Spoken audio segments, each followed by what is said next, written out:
¿Sabías que Alejandro Magno lloró una vez porque ya no quedaban más mundos por conquistar? Únete a nosotros para desentrañar la fascinante vida y el trágico final de uno de los líderes más grandes de la historia. Bienvenidos a Historia y Cultura. Si te apasiona explorar las increíbles historias del pasado y cómo moldearon nuestro mundo, asegúrate de darle me gusta, suscribirte a nuestro canal y tocar la campana para estar al día con nuestro contenido más reciente.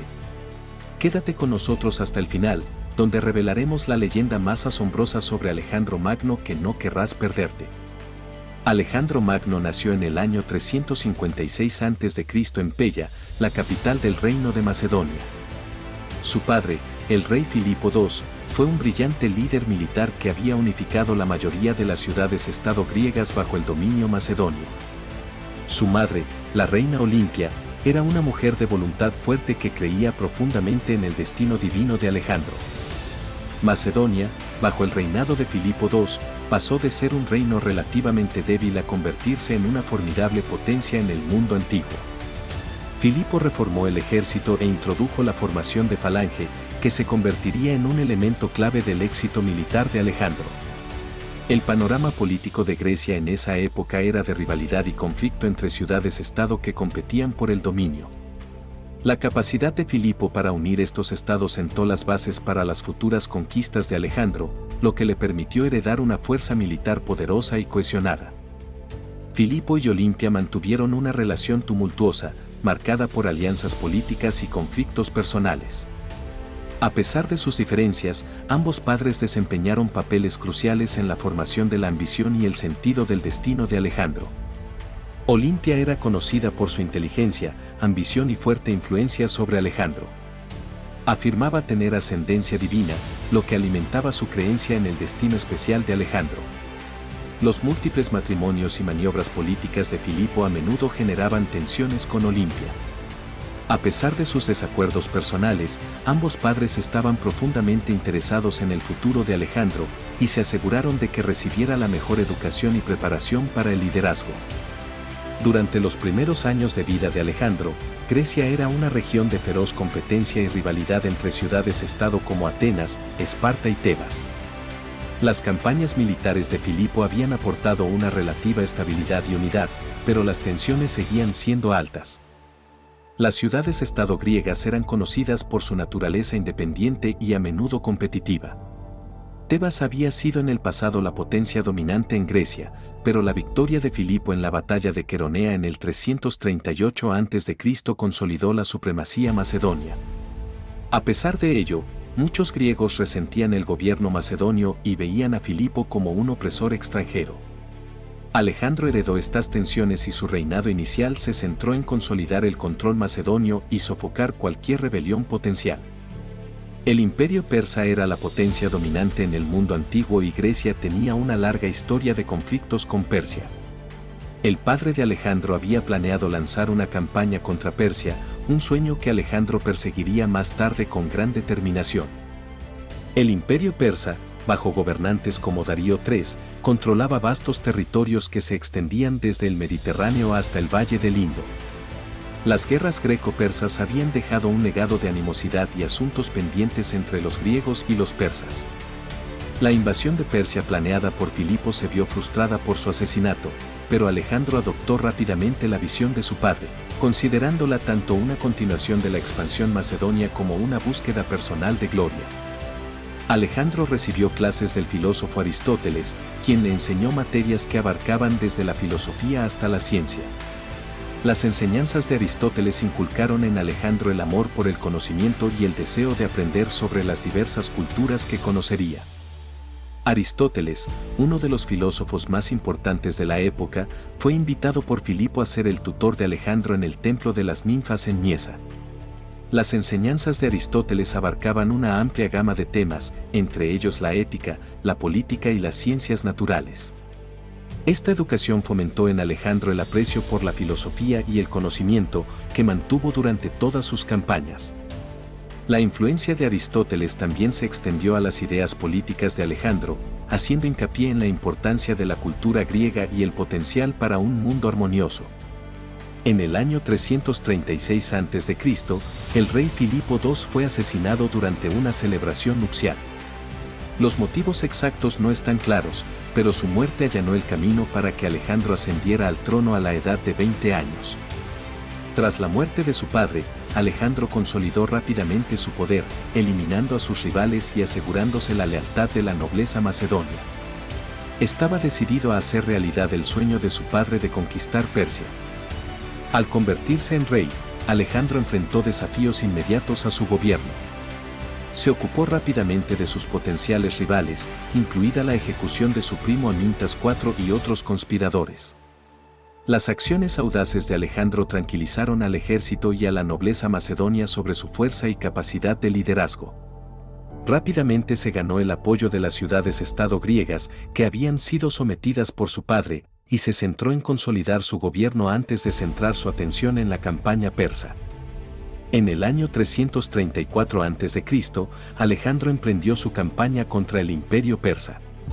Cruzó el Helesponto hacia Asia Menor, donde comenzaría su serie de legendarias conquistas. La campaña de Alejandro en Asia Menor marcó el comienzo de una serie de hazañas militares que cambiarían el mundo antiguo. Con un ejército de unos 35.000 soldados, Alejandro cruzó el Helesponto, inspirado por los mitos de héroes griegos como Aquiles. Su primera batalla importante fue la batalla de Gránico, donde su brillantez táctica y su liderazgo intrépido aseguraron una victoria crucial. Este éxito inicial envalentonó a sus fuerzas y preparó el terreno para futuras conquistas. La primera batalla importante de Alejandro fue en el río Gránico. Sus fuerzas derrotaron a un ejército persa mucho más numeroso, lo que demostró su genio militar y le permitió afianzarse en Asia Menor. La batalla de Gránico fue una victoria decisiva para Alejandro, que puso de manifiesto su uso innovador de la caballería y la coordinación entre las distintas ramas de su ejército. A pesar del riesgo de atacar a través de un río, la audacia y la previsión estratégica de Alejandro le permitieron derrotar a las fuerzas persas y hacerse con territorio y recursos cruciales. Esta victoria también elevó la moral y estableció la reputación de Alejandro como un líder formidable capaz de desafiar el poder de Persia. La campaña de Alejandro continuó con el asedio de Tiro, una ciudad costera de importancia estratégica. El asedio duró 7 meses y su exitosa captura abrió el camino hacia Egipto y el Mediterráneo oriental. Tiro era una ciudad insular bien fortificada y una base naval clave para los persas. Las tácticas de asedio de Alejandro incluyeron la construcción de una calzada o dique para llegar a la isla y el empleo de torres de asedio y arietes. La caída final de Tiro demostró la determinación e ingenio de Alejandro para superar obstáculos aparentemente insuperables. Esta victoria no solo aseguró su control sobre el Mediterráneo oriental, sino que también envió un mensaje a otras ciudades sobre la inutilidad de resistirse a su ejército. En Egipto, Alejandro fue recibido como un libertador. Fundó la ciudad de Alejandría, que se convertiría en un importante centro de aprendizaje y cultura. También fue declarado hijo del dios Amón, lo que reforzó su condición divina. Egipto, bajo control persa, vio en Alejandro a un liberador del dominio persa. Su llegada estuvo marcada por una transición pacífica del poder, con el apoyo de la población local y del sacerdocio. En Alejandría, fundó una ciudad que llegaría a ser famosa por su biblioteca y sus contribuciones intelectuales. Su reconocimiento como hijo de Amón en el oráculo de Sigua reforzó aún más su condición de gobernante semidivino, una narrativa que cultivó para unificar su imperio. Alejandro se enfrentó al rey Darío III de Persia en la batalla de Isos en el 333 a.C. A pesar de estar en inferioridad numérica, la brillantez táctica de Alejandro le aseguró una victoria decisiva, obligando a Darío a huir. La batalla de Isos se libró en una estrecha llanura costera, lo que anuló la ventaja numérica de las fuerzas persas. El uso estratégico del terreno por parte de Alejandro y la maniobrabilidad de su caballería llevaron a una derrota aplastante para los persas.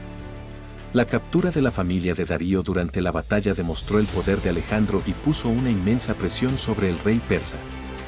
La victoria en Isos abrió la puerta a nuevos avances en territorio persa. Alejandro continuó su marcha a través de Persia y capturó Babilonia, una de las ciudades clave del imperio. Fue recibido como un héroe y comenzó a integrar las costumbres y la administración persas en su gobierno. Babilonia fue una de las ciudades más espléndidas y cosmopolitas del mundo antiguo, conocida por su impresionante arquitectura, incluidos los jardines colgantes, una de las 7 maravillas del mundo antiguo. Cuando Alejandro entró en Babilonia, fue recibido con celebraciones y aceptación por la población local. Respetó las tradiciones y prácticas religiosas babilónicas, permitiendo que la gente continuara con sus costumbres.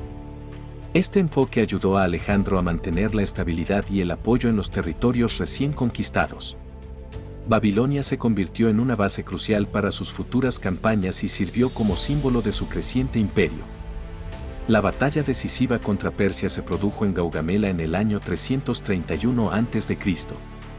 Las fuerzas de Alejandro derrotaron a Darío una vez más, poniendo fin al poder persa y convirtiendo a Alejandro en el amo del mundo conocido. La batalla de Gaugamela, también conocida como la batalla de Arbela, se libró en una vasta llanura, lo que permitió a Darío desplegar su gran ejército y sus elefantes de guerra. A pesar de estar en inferioridad numérica, la innovación táctica de Alejandro y el uso de la falange y la caballería le permitieron romper las líneas persas y lograr una victoria decisiva. Darío huyó del campo de batalla, dejando su imperio vulnerable a los avances de Alejandro. Esta victoria marcó el colapso del poder persa y el comienzo del dominio de Alejandro sobre los vastos territorios del imperio persa. Alejandro intentó mezclar las culturas griega y persa, fomentando los matrimonios entre sus soldados y mujeres persas y adoptando elementos de la vestimenta y la ceremonia persas.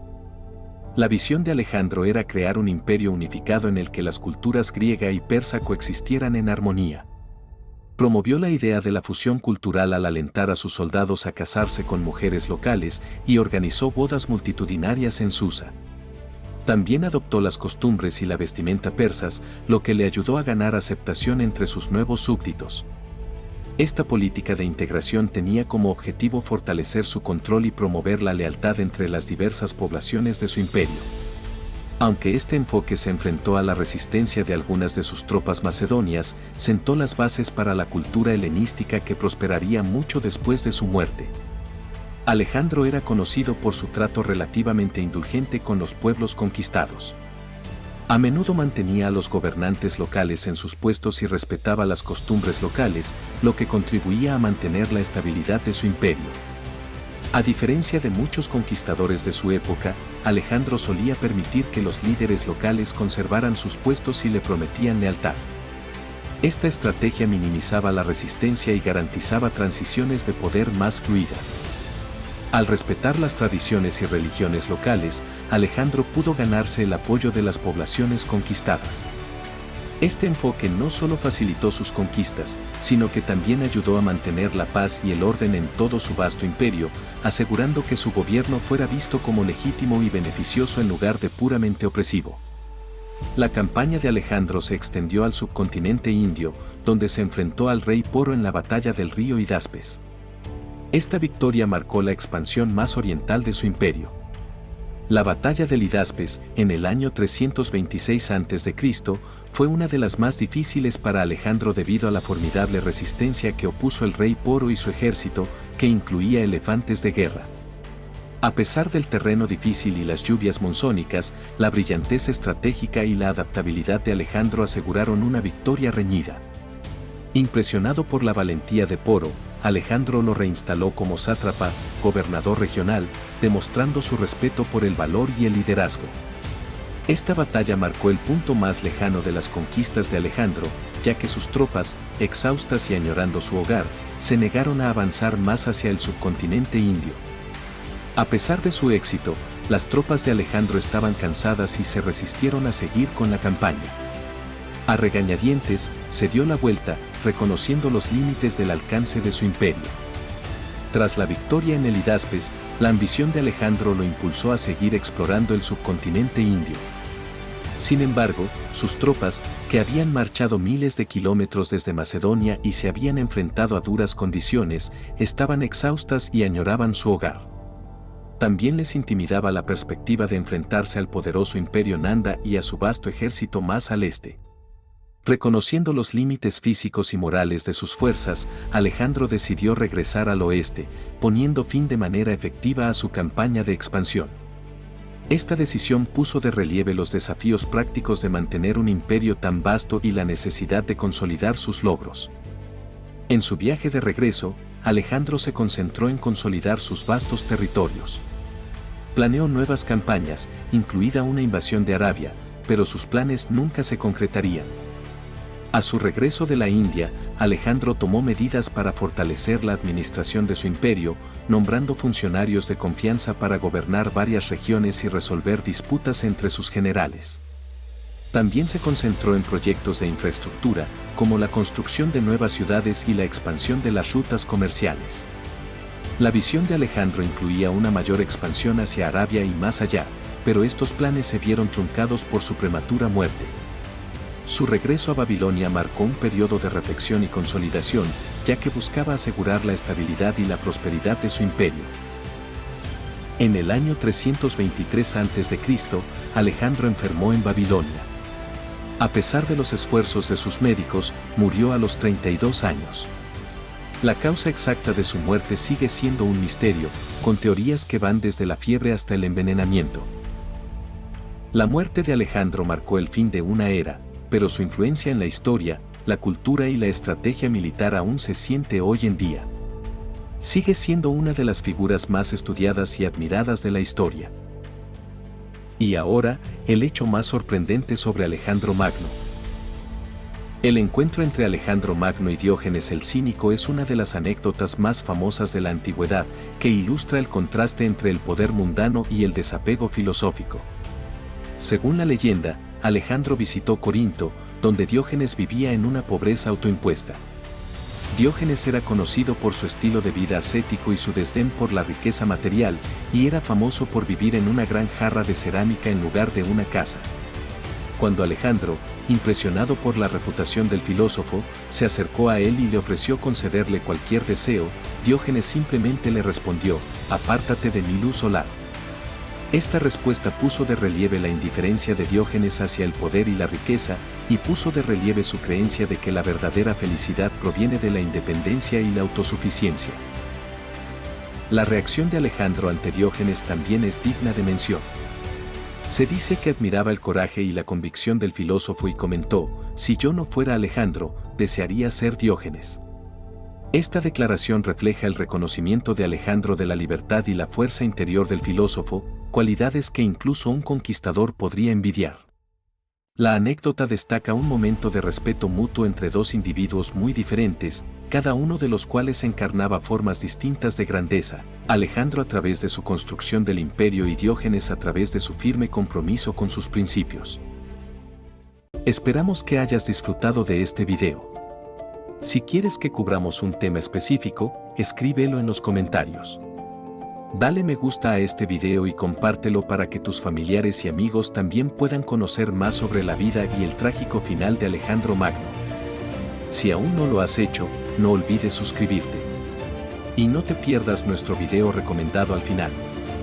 Lo disfrutarás. Nunca lo olvides, la historia es émula del tiempo, depósito de las acciones, testigo del pasado, ejemplo y aviso de lo presente, advertencia de lo porvenir.